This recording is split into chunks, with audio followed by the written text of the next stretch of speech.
नमस्कार, मैं हूं आपके साथ पयोधी शशि और आप देख रहे हैं किसी भी खबर के संपूर्ण विश्लेषण करने वाला शो लाई डिटेक्टर टेस्ट, जिसमें आज हम बात करेंगे अमेरिका के उस ट्रंप कार्ड की जो ईरान के खिलाफ तैयार किया जा रहा है। ट्रंप की अगुवाई में अमेरिका ईरान की घेराबंदी करने में जुट गया है और अब अमेरिका ने ईरान के खिलाफ सिकंदर वाला प्लान बनाया है, जिससे मिडिल ईस्ट में भारी तबाही मच सकती है। ईरान के खिलाफ अमेरिका के सिकंदर प्लान का सच।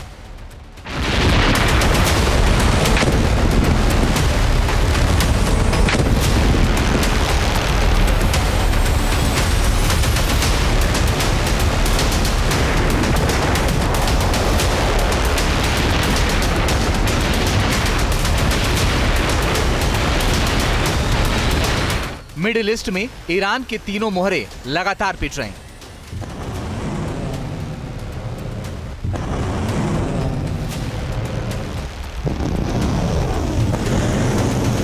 एक एक करके तीनों मोहरों को जमींदोज कर रहा है इजराइल।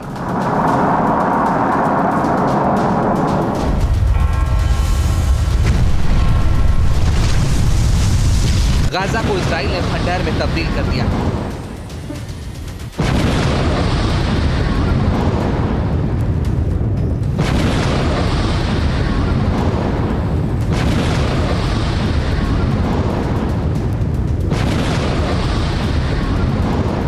गाजा में आईडीएफ ने हमास को नेस्तनाबूद कर दिया है।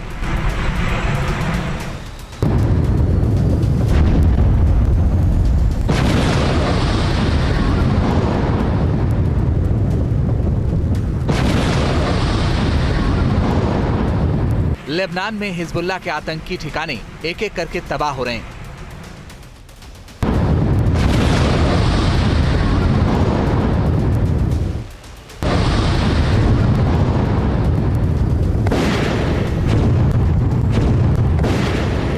बेरूत के उपनगर दहिया में आईडीएफ ने इतनी बमबारी की जिससे हिजबुल्लाह की सुरंगें तबाह हो गईं।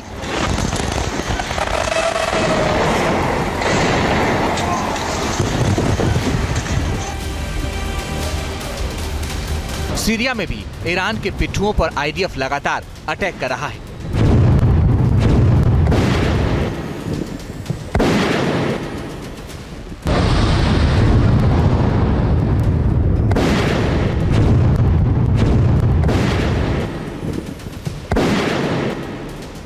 इजराइल का अटैक पिछले कुछ दिनों में काफी तेज हुआ है, खासकर जब से अमेरिका में ट्रंप चुनाव जीते हैं, क्योंकि जानकार बता रहे हैं कि ट्रंप की अगुवाई वाली सरकार बाइडेन से ज्यादा प्रो इजराइल है।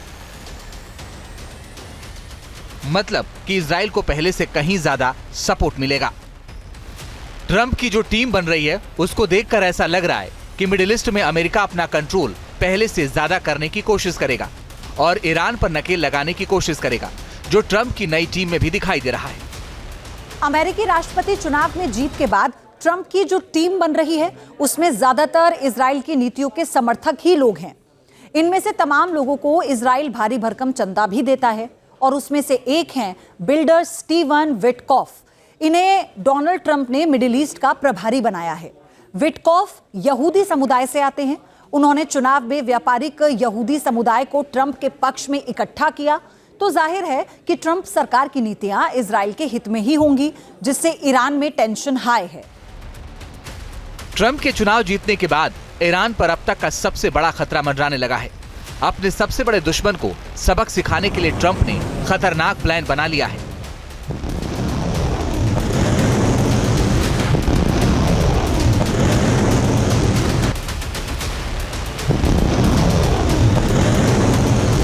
अमेरिका के नवनिर्वाचित राष्ट्रपति डोनाल्ड ट्रंप की बाइडेन से मुलाकात के बाद ही क्लियर हो गया है कि ईरान के खिलाफ कुछ बड़ा प्लान बन रहा है, क्योंकि बाइडेन प्रशासन से ट्रंप ने मिडिल ईस्ट के हालात के बारे में जानकारी ली।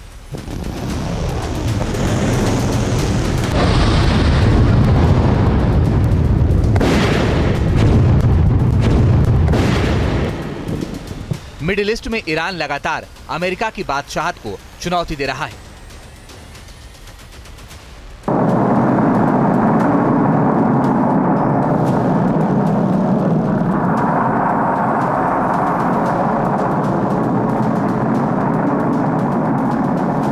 बाइडेन प्रशासन की ओर से ट्रंप को बताया गया कि ईरान सबसे बड़ा तात्कालिक खतरा है।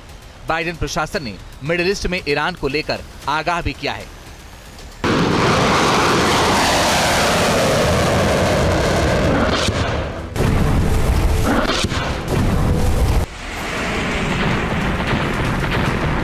क्योंकि ईरान किसी भी कीमत पर परमाणु संपन्न देश बनना चाहता है, जिसके लिए वो लगातार तैयारियां भी कर रहा है।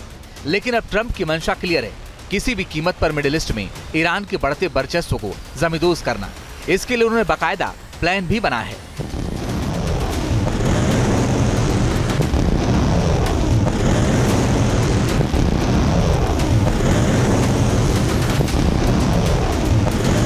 ईरान पर दबाव बनाकर ट्रंप अपनी शर्तों के जरिए झुकाना चाहते हैं। ईरान में बगावत भड़काना, ईरान में सत्ता परिवर्तन कर कठपुतली सरकार बनाना, ईरान के न्यूक्लियर ठिकाने तबाह करना, ईरान के प्रॉक्सी संगठनों को खत्म करना, ईरान को आर्थिक रूप से कमजोर करना। डोनाल्ड ट्रंप के खिलाफ फिलहाल ईरान पर हमले करना बेहद मुश्किल है, क्योंकि गाजा युद्ध की वजह से अरब कंट्री में अमेरिका के खिलाफ काफी गुस्सा है। इसलिए माना जा रहा है कि ट्रंप फिलहाल सीधी जंग से बचने के उपायों पर काम करना चाहते हैं। यही वजह है कि डोनाल्ड ट्रंप ने न्यूक्लियर ठिकानों पर हमले की जगह ईरान को अपनी कड़ी शर्तों के जरिए झुकाने का रोड मैप तैयार करने का काम शुरू कर दिया है। ट्रंप ने इस काम का जिम्मा अपने विश्वसनीय और सबसे करीबी एलन मस्क को सौंपा है। ट्रंप ने जिम्मेदारी दी और एलन मस्क काम पर लग गए। न्यूयॉर्क टाइम्स की रिपोर्ट में दावा किया गया कि एलन मस्क और यूनाइटेड नेशन में ईरानी राजदूत आमिर सईद की मुलाकात हुई है। ईरानी राजदूत और मस्क की सीक्रेट मीटिंग न्यूयॉर्क में हुई। दोनों ने करीब 1 घंटे तक बातचीत की। दोनों के बीच ईरान और अमेरिका के बीच तनाव कम करने पर चर्चा हुई। राजदूत ने ईरान पर लगे प्रतिबंध खत्म करने के लिए कहा। दावा है कि मीटिंग के दौरान मस्क ने क्लियर कर दिया कि अमेरिका ईरान को न्यूक्लियर हथियार नहीं बनाने देगा। ट्रंप की शर्तें नहीं मानने पर ईरान पर आर्थिक प्रतिबंध और कड़े किए जाएंगे। दरअसल ट्रंप सलाहकारों का मानना है कि ईरान की स्थिति उनके पिछले कार्यकाल से काफी बदल चुकी है, जिसकी एक वजह उसके प्रॉक्सी संगठन है, जिसमें हिजबुल्लाह, हूती और हमास जैसे संगठन हैं। इन प्रॉक्सी संगठन का ईरान खुलकर इस्तेमाल कर रहा है। ऐसे में ट्रंप की कोशिश ईरानी प्रॉक्सी को भी जल्द से जल्द खत्म करने की है। माना जा रहा है कि यह संदेश बेंजामिन नेतन्याहू तक भी पहुंच चुका है। उन्होंने ईरान के टॉप प्रॉक्सी हिजबुल्लाह के संपूर्ण सर्वनाश का मिशन शुरू कर दिया है। इसी कड़ी में आईडीएफ ने सीरिया पर भीषण बमबारी की है। आईडीएफ के टारगेट पर हिजबुल्लाह के हथियार डिपो और सीरिया से लेबनान आने वाला नया हथियार रूट है।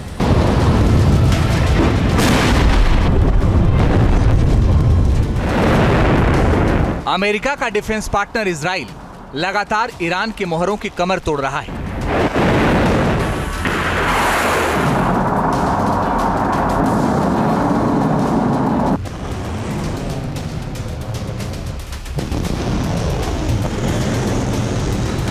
इजराइल ने ईरान के पिट्ठुओं की हालत इस तरह खराब कर दी है कि वो सांसें तक नहीं ले पा रहा है।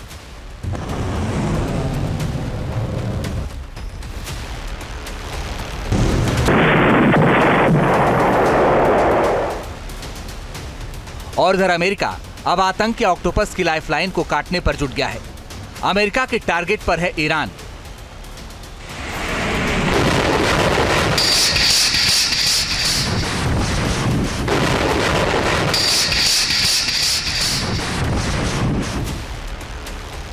अगर आपको हथियार खरीदना है तो उसके लिए पैसा चाहिए। अगर आपको कोई भी जरूरी सामान खरीदना है तो इसके लिए भी पैसा चाहिए। लिहाजा अगर कोई भी मुल्क दुनिया की महाशक्ति बनना चाहता है तो सबसे पहले उसे आर्थिक महाशक्ति बनने की राह पर चलना पड़ेगा।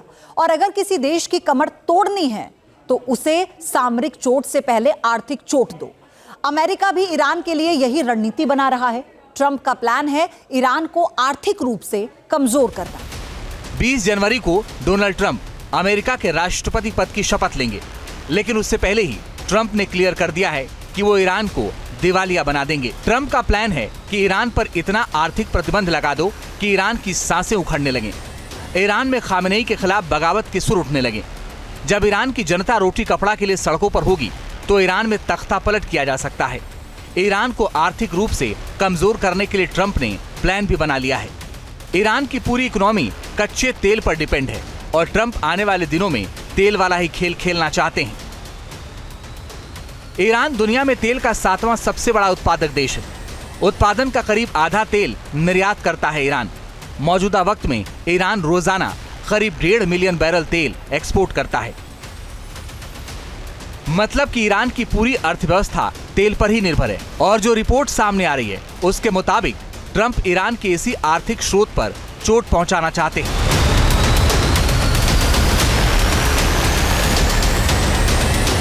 अगर ईरान को कमजोर करना है तो सिर्फ स्ट्रैटेजिकली मिलिटरली नहीं करना है, इकोनॉमिकली करना है, क्योंकि ट्रंप अपने आप एक इकोनॉमिक बैकग्राउंड से आते हैं, बिजनेसमैन हैं। वो समझते हैं कि एक कंट्री, एक ऑर्गेनाइजेशन और लोगों के लिए सबसे बड़ी बात होती है इकोनॉमी, पैसा। वो चाहेंगे कि ईरान पैसों में वीक पड़े, उसका जो ऑयल ट्रेड है किसी तरह वीक पड़े या टेक ओवर किया जाए या जो भी कह लीजिए बर्बाद हो जाए। इकोनॉमिकली अगर ईरान बर्बाद होता है तो ऑब्वियस बात है कि उसका जो टेररिज्म से रिलेटेड ऑर्गेनाइजेशंस का पूरी दुनिया में जो सपोर्ट वो देता है वो रुक जाएगा, कमजोर पड़ जाएगा। अपने पहले कार्यकाल में ट्रंप एक तरफा रूप से ईरान और पश्चिमी शक्तियों के बीच 2015 के परमाणु समझौते से हट गए और बाद में तेहरान पर फिर से प्रतिबंध लगा दिए। उन्होंने ईरानी कमांडर कासिम सुलेमानी की हत्या का भी आदेश दिया। कासिम सुलेमानी ने ईरानी रिवोल्यूशनरी गार्ड कॉर्प्स की विदेशी ऑपरेशन शाखा कुद्स फोर्स का नेतृत्व किया था।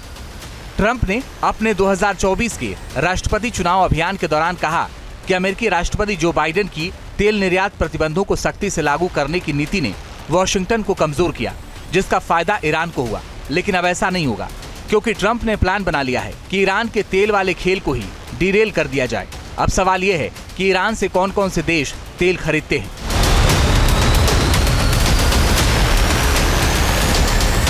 ईरान की पूरी अर्थव्यवस्था कच्चे तेल पर निर्भर है। तेल बेचकर ही ईरान मिडिल ईस्ट में अपनी शक्ति दुनिया को दिखाता है। एक रिपोर्ट के मुताबिक ईरान करीब 17 देशों को तेल एक्सपोर्ट करता है। जिसमें किन देशों को तेल बेचता है ईरान, चलिए आपको बताते हैं। कुल हैं 17 देश, जिसमें सबसे पहले है चीन।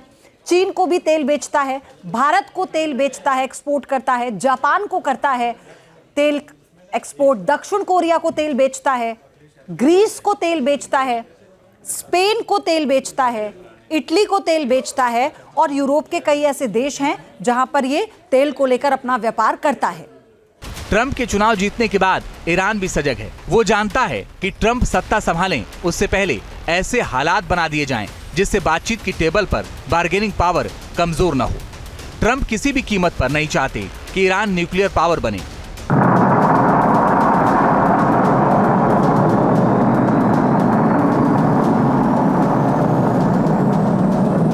वहीं ईरान की मंशा साफ है कि वो किसी भी कीमत पर परमाणु परीक्षण करे।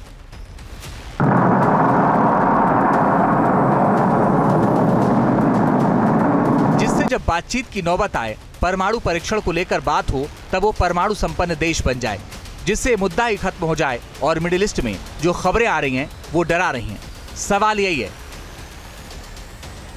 कि क्या ईरान ने कर लिया है परमाणु परीक्षण?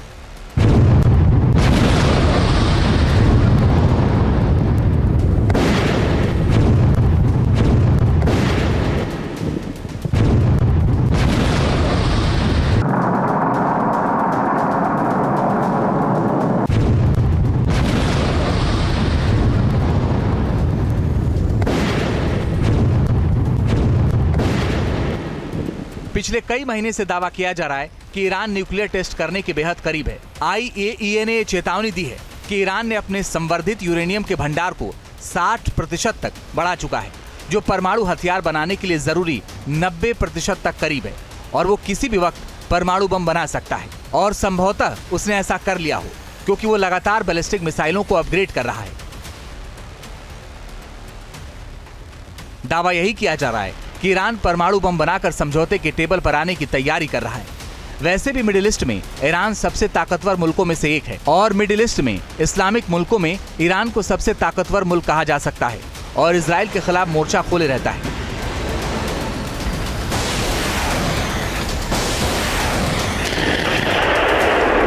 अगर परमाणु परीक्षण वाली बात में थोड़ा सा भी दम है तो ईरान की ताकत कई गुना बढ़ गई है, क्योंकि ईरान के जखीरे में पहले से ही विध्वंसक मिसाइलें हैं।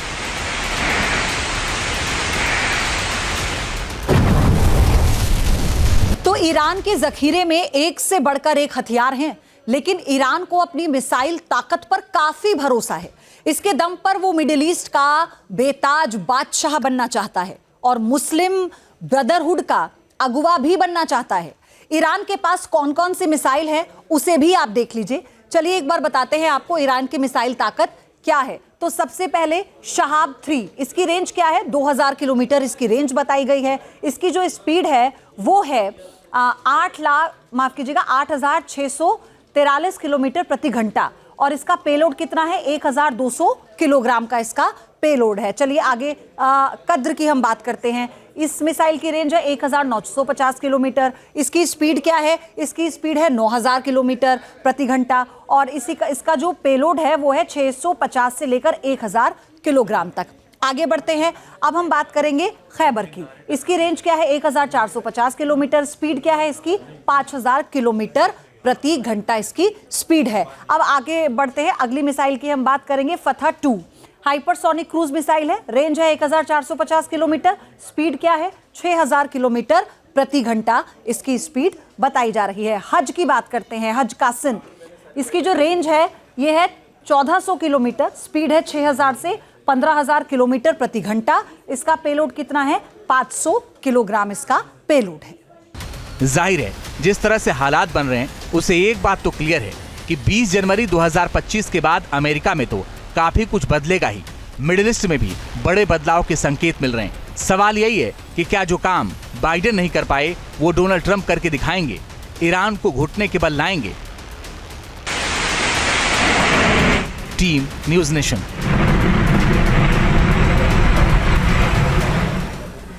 न्यूज़ नेशन अब व्हाट्सएप पर खबरों के ताजा अपडेट के लिए न्यूज़ नेशन के इस QR कोड को स्कैन करें।